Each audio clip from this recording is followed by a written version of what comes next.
This is the ninth show of the series of a brand new radio series.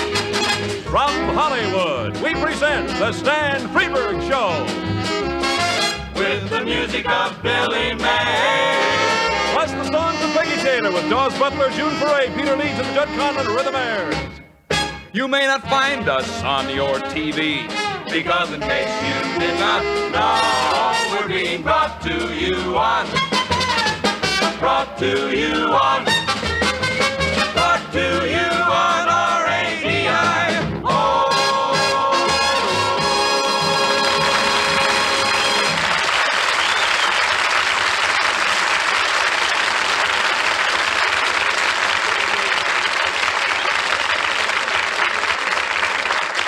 Thank you very much, ladies and gentlemen, but do you know what this sound is?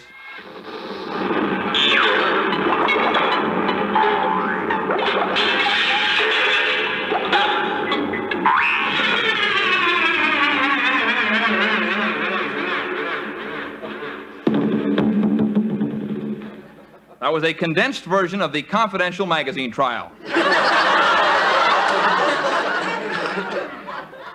I just received a large airmail package this week. It was postmarked from northern India, and in it, of all things, was one orange sneaker, size 26. It could belong to only one man, or should I say beast, my very own abominable snowman friend from the Himalayas. If he'd sent two, it would have been a gift, but one made me know that he wanted to see me. It's kind of like being sent half a garbage scow. You have to match it up with the owner of the other half. So it was off to the Himalayas again.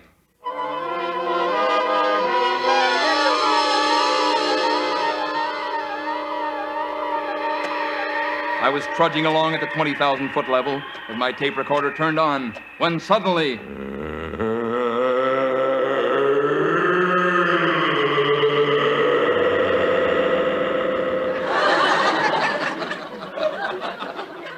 Hello, Stan. Kind of startled you there a bit, did I? Why, yes. I didn't quite expect you to creep up behind me like that. I notice you're affecting a bit of tremolando in your speech. Is that the newest thing stateside? No, it's just a little heart palpitation there. Nothing serious. I think for those who missed my last visit with you, you should describe yourself. Oh, nothing much out of the ordinary. 10.5 foot tall in my bare footsies. In your bare what? Footsies. And you're completely covered with hair. But I'm tidy, Stan. Yes, you do dress well. I notice you've changed your ensemble today. You're wearing white sneakers. Oh, Stan, come on, look again. Why, those are white buckskin shoes. That's right. Me and Pat Poon, Stan. Sharp, aren't they? You're kind of sharp, too. You must have figured I wanted to see you when you got my orange sneaker. Yeah, I figured that. You brought it back, didn't you? Oh, sure. No trouble? No trouble. Sure? Sure. All right? All right. Well, that's good. Halloween's coming soon, and I always wear them to the dance. Orange shoes and a black mask. That's my costume. My, ensemble, as it were. You mean the abominable snowmen have a dance? Oh, yeah. I hope you don't think I'm quibbling, but I still don't enjoy being called abominable. I don't know. I don't know. I guess I'm just picky. No, not picky. Oh, yes, I am being a little... No, you're not. No, what should I call you? Well, you could call me by my right name for a start. Glad to. What is it? You didn't give me your card last time. Oh, did I give you my business card? Wait a minute. Yeah, there it is. Here you are. Let's see. Francis, what is it? Abomanuya Maya. Oh, yeah. Francis Abomanuya Maya, snowman. Mountain climbers terrorized. Reasonable rates. Right for a free booklet. Yeah. Well, your Halloween... May I have the card back, please? Oh, yes, here you are. Your I'm not as wealthy as some people. I make one go around. Your Halloween party. Tell me a little about it, Francis. Well, at the party, we bob for mountain climbers.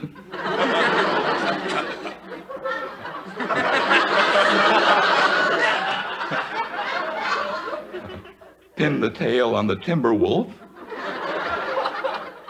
Live timber wolf? Well, it's not much fun otherwise.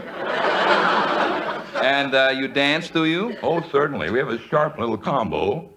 Oboe, English horn, 2 flageolets, and a schnakenspiel. A schnakenspiel, is it? Yeah, a local instrument. Frozen vipers, Stan. Frozen snakes, as it were. Yes, they're tuned. They sound a little like woolen orchestra bells. You can only play them after the cold sets in or you get bit. Yeah, well, let's get back to the orange sneaker. Why did you send it? Well, Stan, I got myself engaged. Engaged? Well, congratulations. Thanks, Stan. Let's shake on that. Would you mind squeezing my hand the other way to get it back in shape? Oh, I'm sorry, I forgot. Yeah. Well, tell me about your fiancée. Her name is Gladys. She's from Bangalore. Boy, what a torpedo. Well, maybe I can meet her at a later date. No trouble. She's right around that mountain over there. Well, I must meet her, I think. Yeah. Yeah, Gladys. I'm coming, Francis. I'm coming, honey bunch. This is Stan Freberg, sweetie pie. Oh, he's cute. Let's keep him for a pet.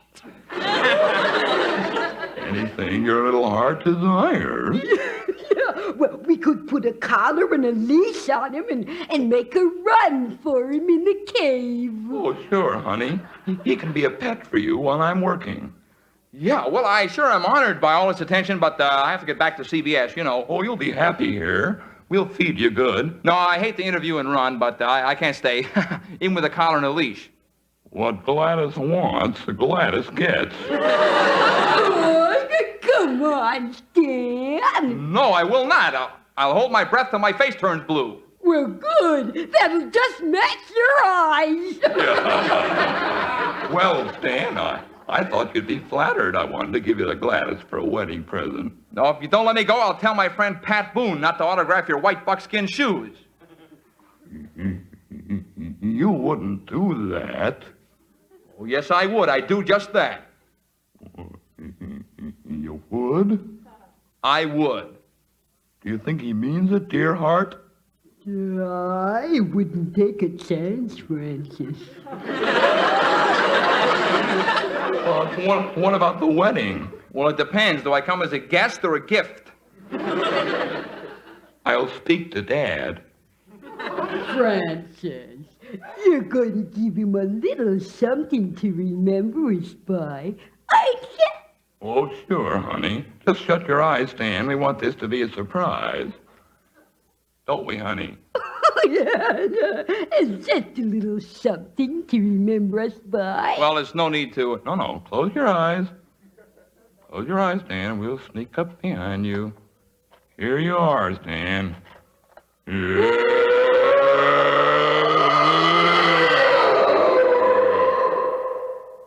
And that is how I left my dear friends, Gladys and Francis Abominable.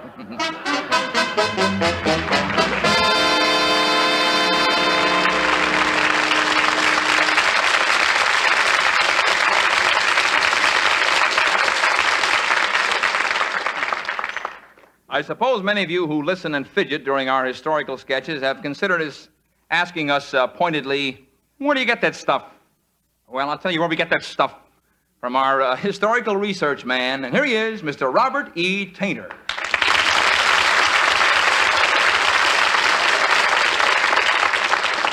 Well, Bob. Just call me Mr. Tainter, Stan. All righty. Well, Mr. Tainter, I know we've covered part of it before, but would you mind if we sort of ran over your background once more? Not at all, Stan. My background is there for anyone to tromp on. But kindly watch those hobnail shoes. I'm a little sensitive around 1943. I see. And in 1943, you were... Into the Mike Wallace routine right off, eh? Well, Nosy, In 1943, I was in Germany getting my kicks in the Gestapo.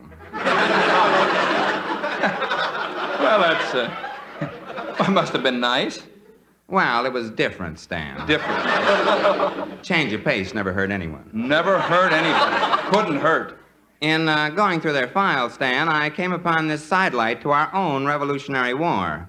Naturally, it was marked top secret, confidential, not the magazine. Oh, yeah. Classified material. Real hush-hush, huh? It wasn't even leaked to Drew Pearson.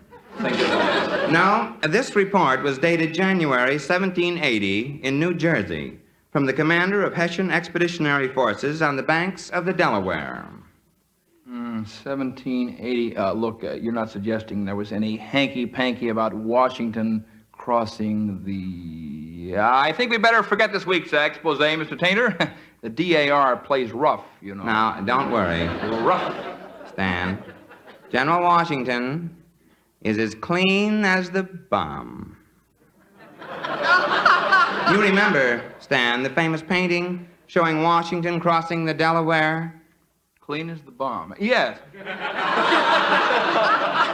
Pretty darn clean. Yeah, that is. Yes, I remember the painting. It was my favorite. Well, what actually happened that cold, blustery day was this, Stan. Martha and George. Yeah.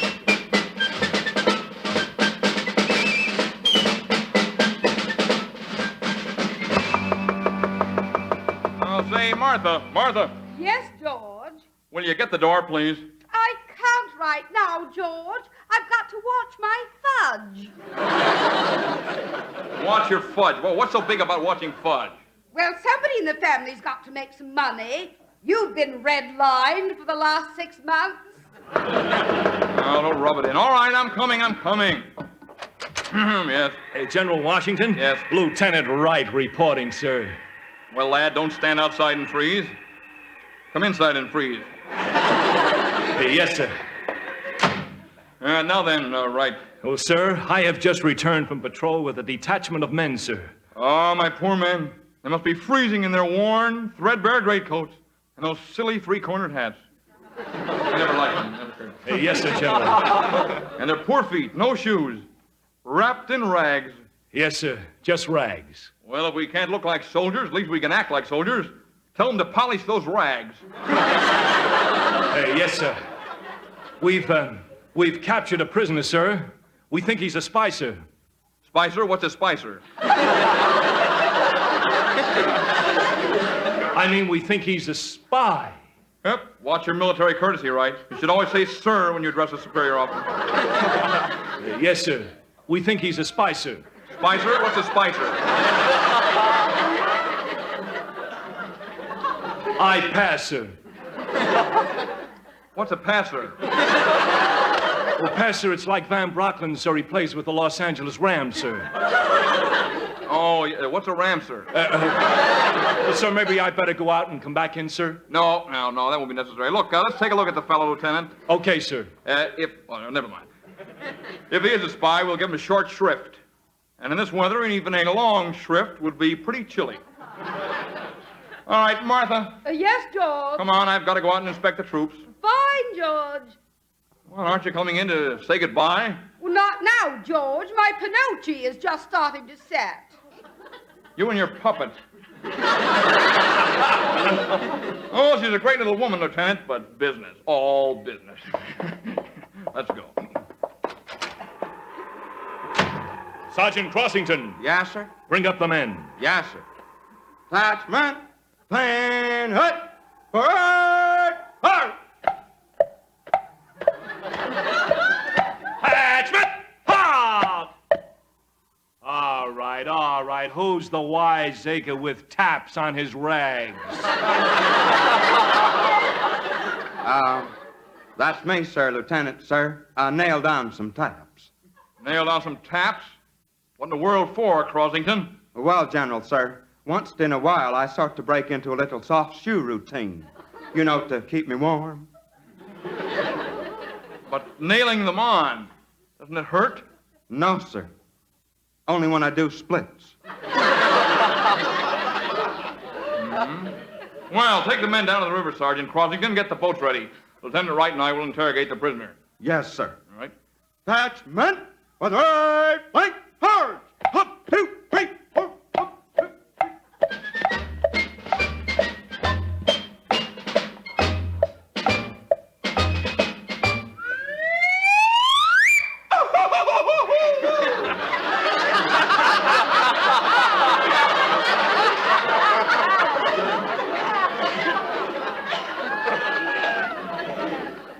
Well, he does a split rather well at that.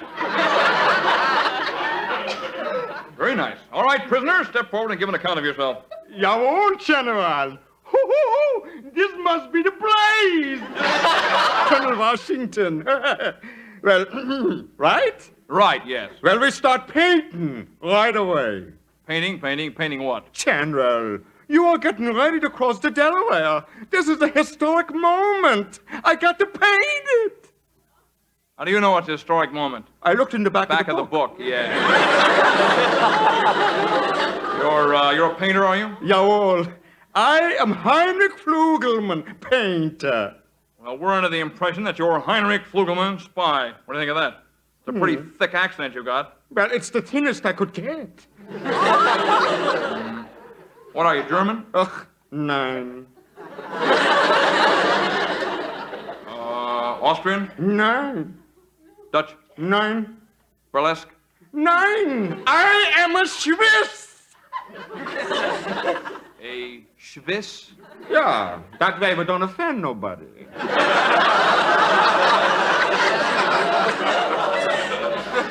Good thinking. Good thinking. Well, my apologies, Herr Flugelmann. You thought, General Washington, you thought I was a Hessian Spicer. Spicer? What's a Spicer? He plays football for the Los Angeles Rams. Now come with me, General, to the river. We start painting that great historical masterpiece, Washington crossing the Delaware.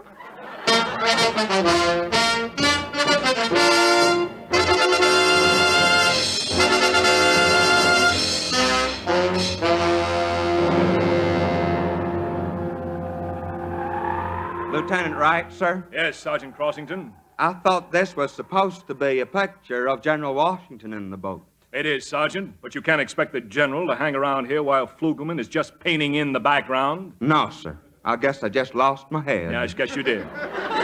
This guy paints pretty fast, though, sir. Yes, he does. Well, I'll go get the general.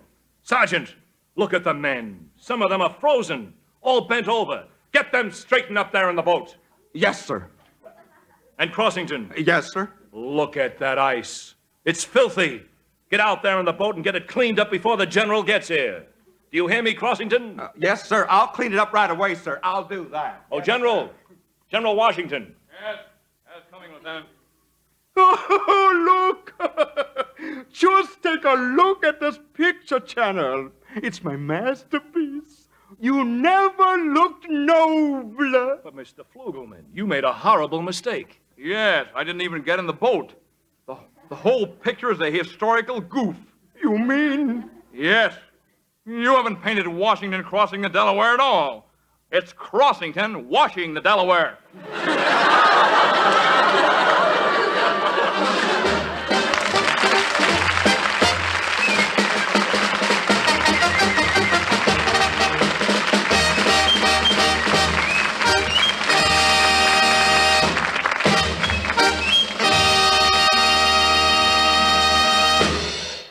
Gosh, Stan Freberg, that story was disillusioning. Oh, well, Peggy Taylor, do you believe everything you hear on the show? Why, everything, Stan. Everything. Good, good. Now, what are you going to sing? Oh, I don't know. Why don't we sing a duet? The boys have Gordon Jenkins' new song, I Can't Sleep, there on the music stands, huh? Well, let's take advantage of that fact and sing it. Honey? Yeah? What? I can't sleep. What's the matter now? I can't sleep. Well, let me show you how. I wish you would. It's as easy as pie. I can't sleep, I can't sleep, I can't sleep. You just close one eye, I'll try anything. then the other eye. No, doesn't mean a thing. Count to 1,000 by 2. I'll never make it. I believe you have got a bad case of those go-to-sleep blues. Well, when I was a little boy and the Sandman didn't arrive, my mother used to kiss me goodnight. But you were only 5. It's the only way I can sleep. I'm a failure at counting sheep. If you kiss me, then I can sleep. Well, we could give it a try. Yeah. Honey, Yeah. What? I can't sleep. Did I hear my name? I can't sleep.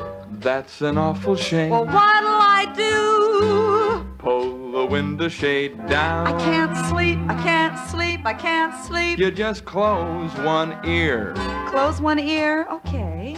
then the other ear. What? What? You ought to be sleepy by now. Well, I'm not. I believe you have got a bad case of those go-to-sleep blues. When I was a little girl and the Sandman passed by my door, my father used to kiss me goodnight. But you were only 4. You're a little bit older now. But the habit's still there somehow. If you kiss me, then I can sleep. We could give it a try.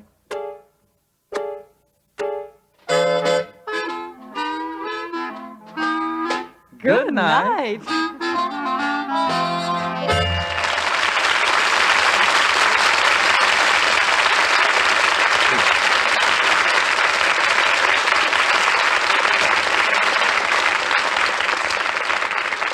Attention.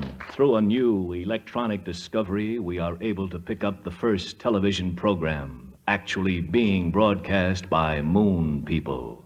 Take it away, Moon.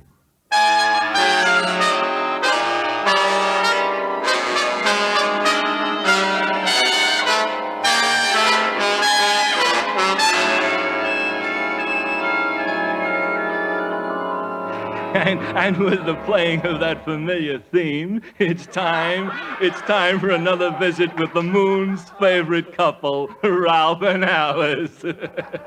Better known to you as the Honey Earthers. It's morning as we join Alice in the kitchen.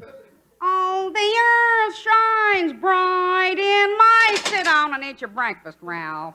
All right, Alice, what do we got? It's a new atomic cereal, Ralph, called Nuclear Nibbles. Comes in a lead box. Okay, dump some in my bowl. Ow, ow, ow! You dropped the box on my foot. Which foot? How do I know? I'll take off my shoes and see. Huh? Huh? Huh? Alice, look at my poor toe. I can see, Ralph. I've got an eye, you know.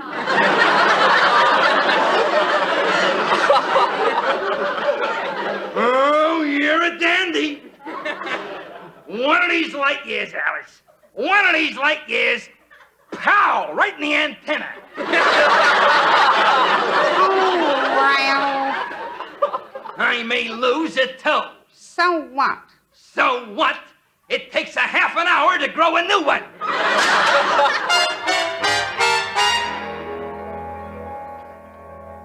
Well, here it is. Time for lunch, and Norton ain't here. Hello, hello. All right, stop shouting in my ear, Norton. Well. How's it going now, Ralphie boy?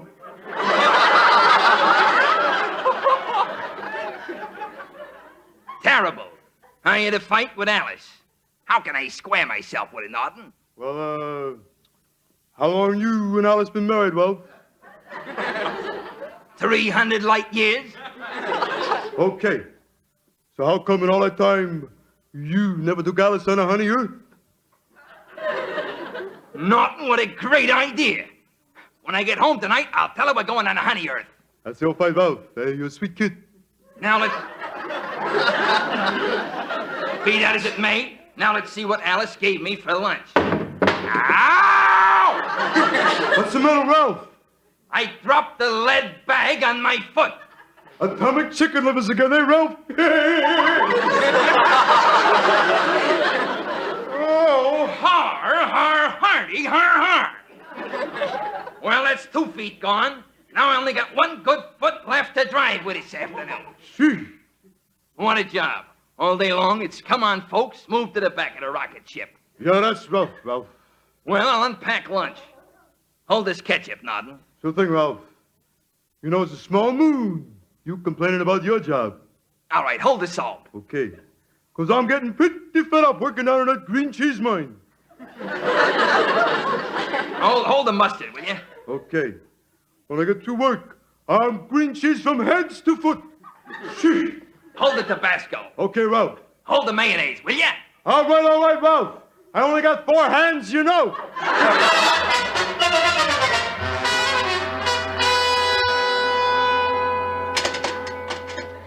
Alice! I'm here, Ralph. Hello, lad. Alice. Sit down, Alice. Alice, we've been married a long time, and I got a little surprise for you. Didn't you always say you wanted to go on a honey earth? Yes. Go get your suitcase. Oh, Ralph, you mean... Certainly. Norton ain't got nothing to sit on.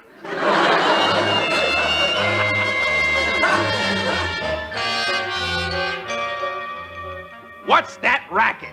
It's an organ grinder. Outside the window, Ralph. Hey, looky there on the windowsill. A little earthman on a string with a tin cup.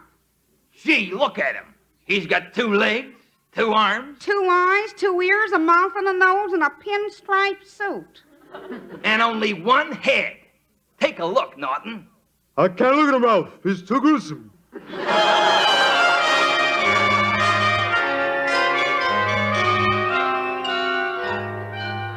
Oh, Ralph, listen, he's playing our song. That's right. And you know what? You're the greatest. Come here, you.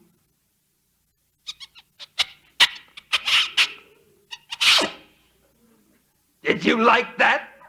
Sure he liked it, Ralph. Now put a penny in his cup and come to dinner.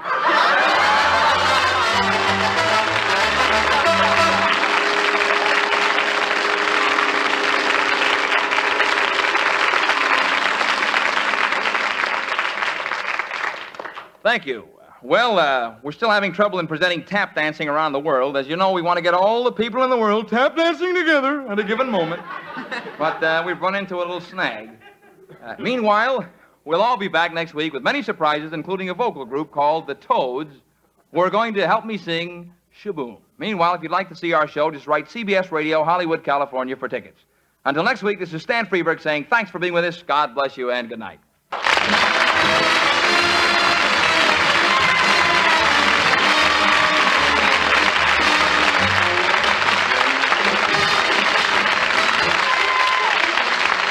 The Stan Freberg Show is produced in Hollywood by Pete Barnum and is written by Stan Freberg, Pete Barnum, and Jaws Butler. Featuring the music of Billy May, Jud Conlon for the Mares, and the songs of Peggy Taylor, with Jaws Butler, Peter Leeds, and June Foray. Bud Sewell speaking.